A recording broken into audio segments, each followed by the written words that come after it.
안녕하십니까. 오스케리 양변입니다. 오늘 이 동영상에서는요, 코로나 사태 이후에 미국 주거용 부동산 현황에 대해서 설명을 드리고자 합니다. 지금 첫 동영상에서는 이제 전국적 추세에 대해서 이제 말씀을 드리려고 하고, 그 다음에 이제 다음 동영상에서는 이제 시애틀에 있는 근교에 대한 추세에 대해서 제가 약간 설명을 드리고자 합니다. 네, 감사합니다. 네. 그러면 이제 다음 슬라이드로 가가지고 이제 설명을 이제 드리고자 하는데요. 그 코로나 사태로 인해서 이제 부동산의 현황에 대해서 궁금해 하시는 분들이 많으니까 주변에서는 이제 많은 이런 추측성 발언들이 나오는데요. 근데 이제 이 동영상에서는 그래도 이제 나름대로 좀 더 믿을 만한 그 언론들의 반응과 그 다음에 이제 그 언론들이 언급하는 그런 이제 조금이라도 더 신용 있는 그런 데이터의 근거를 통해 가지고선 제가 이거에 대해서 좀 말씀을 드리고자 합니다. 네. 근데 이제 제가 이제 다음 슬라이드에서도 설명을 드리겠지만 이것을 이제 조금 더 객관적으로 보시려면은 지금 현재 렌트비가 어떻게 변하고 있고, 그리고 앞으로 한 근 5년에서 10년 사이에 이제 렌트비가 어떻게 앞으로 변할 것인가. 그런 거를 이제 생각을 하시면은 거기에 대해서 좋은 아이디어가 생각이 드실 겁니다. 네, 이거는 이런 것이에요. 물론 이제 주식도 아시겠지만, 음, 주식 같은 경우도 아시겠지만, 지금 당장 회사가 이익을 못 내고 있어도 빨리 성장하고 있으면은 뭐 주식 가격이 올라가지 않습니까? 그렇지만 결국에는 빠른 성장을 한다는 것도 결국에는 나중에 이윤이 많이 생기고 이윤이 많이 축적될 거라는 그런 기대치에서 그게 이제 올라가는 겁니다. 그렇죠?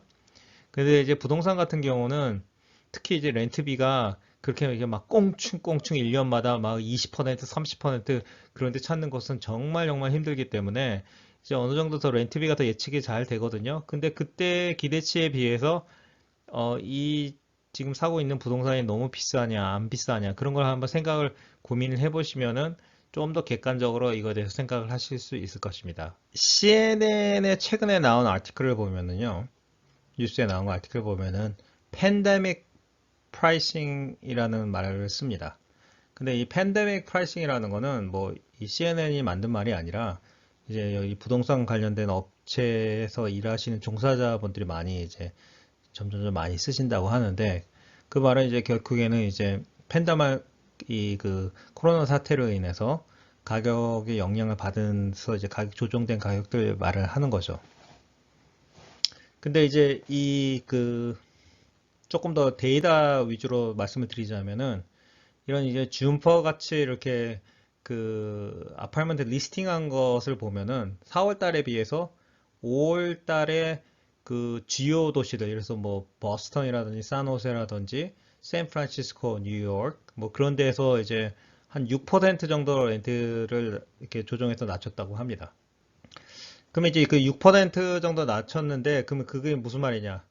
근데 거기는 이제 리스팅된 거란 말이에요. 그러면 이제 실질적으로 그거를 이제 나중에 사인하는 단계까지 갔을 때는 아마도 조금 더 내려갔을 겁니다. 네. 그러니까 이 지금 말한 4개 도시에 한해서는 아마 6%보다 더 내려갔을 거예요. 뭐 예를 들어서 뭐 8% 내려갈 수도 있고 9% 내려갈 수도 있고. 네.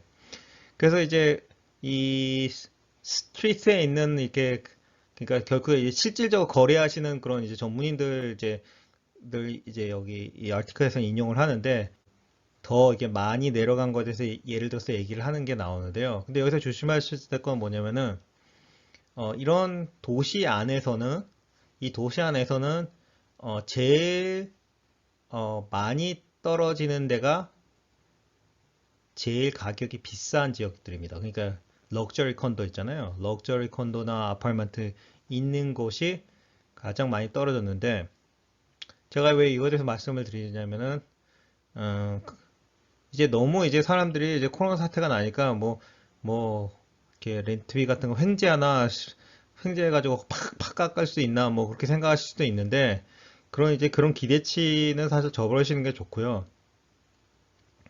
실제로 높은 세그먼트, 럭셔리 아파트먼트, 그런데 오히려 그런 비싼 데에서 맨하탄이나 샌프란시스코의 그런 비싼 데에서 렌트비가 10% 정도 떨어졌고, 그다음에 샌프란시스코 같은 경우는 워낙 그전에 높았었기 때문에 20%까지도 떨어진 곳이 있다고 합니다. 네. 그래가지고서 이제 지금 이제 제가 여기 이제 시애틀에 사니까 나중에 저희가 시애틀의 이그젬플도 제가 이제 자세히 말씀을 드릴 건데, 나중에 이제 제가 말씀드리면 아시겠지만 그렇게 이제 떨어진 폭이 그렇게 높지가 않습니다. 예, 그 렌트 구하시는 분이 생각하는 것만큼 많이 내려가진 않았다. 그렇게 이제 말씀을 드리고요. 근데 이제 이게 내려갔기 때문에 이게 내려가면서 이제 이런 트렌드가 새로 생기는데, 어떤 트렌드가 생기냐면 그 다운타운에 있는 이렇게 럭셔리한 컨도에 사는 사람들 보통 이제 싱글이면서 좋은 직장을 갖고 있던지, 아니면은 뭐 부부가 같이 좋은 직장을 갖고 있는데 아직 뭐 애가 없다든지 아니면 애가 어리다든지 그런 부부들이 많이 사는데, 근데 이제 그 사람들은 이제 외국에서 온 사람들, 뭐 이렇게 뭐 공부하고선 이제 미국에서 공부하고선 취직돼가지고 미국에서 일하는 사람들, 그런 사람들 아니고 이제 미국에서 오랫동안 이제 부모 때부터 정착해서 사는 사람들 같은 경우는, 많은 사람들이 이제 자택근무를만 해도 되는 환경에 들어섰기 때문에, 아, 내가 이렇게 비싼 돈 내면서 왜 여기서 살고 그다음에 여기 주변에 샵도 다 문 닫혀 있는데 있냐, 그렇게 싶어가지고선 많은 사람들이 거기서 이제 나와가지고선 이제 그 자기 집으로 돌아간다, 뭐 그런 트렌드도 있다고 그러고요. 그 다음에 이제 자기 집으로 돌아가지 않는다 하더라도 이제 자택근무를 오래 하고 집에 있는 시간이 오래됐기 때문에 이제 그 홈 오피스 스페이스가 따로 있는 데랑, 그 다음에 또 하나는 이제 특히 아파트먼트나 콘도라 하더라도 자기 아파트먼트에서 좀 이렇게 밖으로 이렇게 나갈 수 있는 그런 스페이스가 있는데, 그 뭐 그게 뭐 옥상이 될 수도 있고, 아니면은 자기 그 층에 있는 그런 이렇게 공동 에어리어가 될 수도 있고, 아니면 자기 그 발코니에 있는 에어리어가 조금 더 클 수도 있는데, 뭐 그런 에어리어를 찾는데 아파트먼트에 더 선호를 하게 되고, 그 다음에 이제 뭐 이렇게 커먼 에어리어, 그 짐이라든지 뭐 운동화라든지 수영장이라든지 뭐 공동 라운지라든지 안에 있는 실내, 그런 거는 지금 별로 중요시 여기지 않게 되고 있답니다. 그리고 이제 요거는 이제 하이 콘도나, 특히 이건 또 아파트도 그렇습니다. 빌리는 것도 렌트하는 것도 그런데, 그런 경우는요, 그 보통 이제 사람들이 그걸 이제 그런 세그먼트가 좋아하는 시설들을 갖추기 위해서 이렇게 새로운 아파트들이 계속 이제 많이 생겨 있습니다. 그러니까 이제 그거 항상 조심하셔야 돼요. 그러니까 이제 뭐 아파트 가격은 많이 올라가고는 있지만 또 거기 또 많이 짓고 있는 지역들이 있습니다. 도시마다. 예, 그런데 거기서 이제 지으면서 이게 좀 새로운 게 나오면은 어 이렇게 막 하이엔드로 살려고 하는 사람들은 이렇게 조그만 새로운 게 나오면 금방 그쪽으로 옮겨가고 뭐 그런 게 있어요. 그래서 이제 자기가 그 돈을 주고 사는 게 아니면, 그러니까 렌트 안 하고선 퍼체스 하는 거 아니면은, 그런 트렌드가 있기 때문에 혹시라도 그거에 대해서 이제 뭐 럭셔리 컨도에서 사시는 분들은 모르지만, 거기서 이제 살 목적이 아니라 투자 목적으로 해서 렌트를 주려고 할 경우에는 그 주변에 그 새로운 거 나오는 거, 그런 경쟁하는 것 때문에 뭐 결국에는 그게 그 아파트 사는 게 채워진다거나 하더라도 어 그 이제 채워주는 속도가 이제 계속 이제 시간이 계속 떨어지는 거죠. 네. 지금 이런 것처럼 이렇게 어려운 상황이 왔을 때 뭐 이런 팬데믹 같은 경우에는 이제 아파트 렌트비가 이렇게 막 10%에서 20% 떨어질 수도 있고, 뭐 그런 거 보면은 항상 이제 팔고자 하는 사람은 굉장히 이게 그 럭저리하고 프리미엄하고 좋다는 거에 강조하면서 이게 혹하게 팔려고 하지 않습니까? 그렇지만 이제 어떻게 보면은 지금 사태 보면 굉장히 제일 매력이 떨어진 거죠. 네. 주택 시장을 볼 때는 아까 말씀드린 것처럼 이렇게 어퍼랜드 아파트먼트도 보고, 그다음에 미디엄 엔드 아파트먼트도 보고, 그다음에 로어 엔드 아파트먼트도 보고, 그다음에 이제 도시 안에 있는 뭐 그 아파트먼트도 보고, 그다음에 서버브나 이렇게 좀 리모트 에리어에 있는 그런 주택들도 봐야 됩니다. 네. 근데 이제 서버브에 이제 아파트가 있을 수도 있고 콘도가 있을 수도 있고 이제 뭐 싱글 홈 같이 이런 그런 주택도 있을 수 있죠. 근데 이제 사실 적용되는 논리는 다 비슷해요.